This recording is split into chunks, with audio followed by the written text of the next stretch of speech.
আমরা বুলেটটা খুলে সেই অক্সালিক অ্যাসিডটা এর মধ্যে নিয়ে নিলাম। এবার আমরা এটাকে সামনে নিয়ে আসছি বোঝাতে সুবিধা হওয়ার জন্য। আর একটুখানি ডাইলিউট HCl আমি ঢেলে দিচ্ছি এটার মধ্যে। তো দুটো মিলিয়ে একটা সলিউশন করা হয়ে গেল। এবার এই সলিউশনটা একটু সামান্য আমি শেক করে রেখে দিলাম।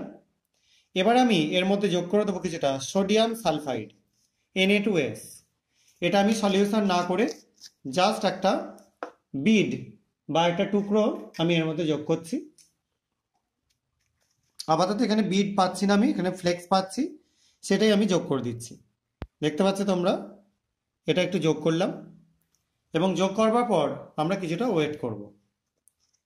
এখানে Na2S যখন অ্যাসিডের সাথে রিয়াকশন করবে সে তৈরি করবে H2S গ্যাস, এবং H2S গ্যাস কি পরিবর্তন করে তোমরা এটা থেকে দেখলেই বুঝতে পারবে।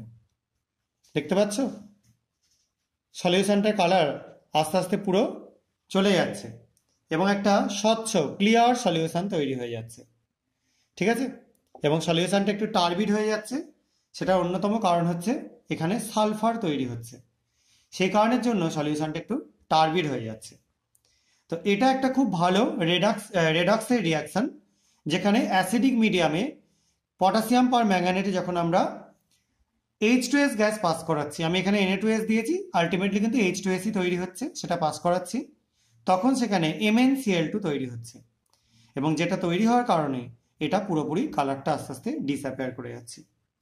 আশা করা যায় তোমরা বুঝতে পেরেছো। যদি কারো কোনো কনফিউশন থাকে তোমরা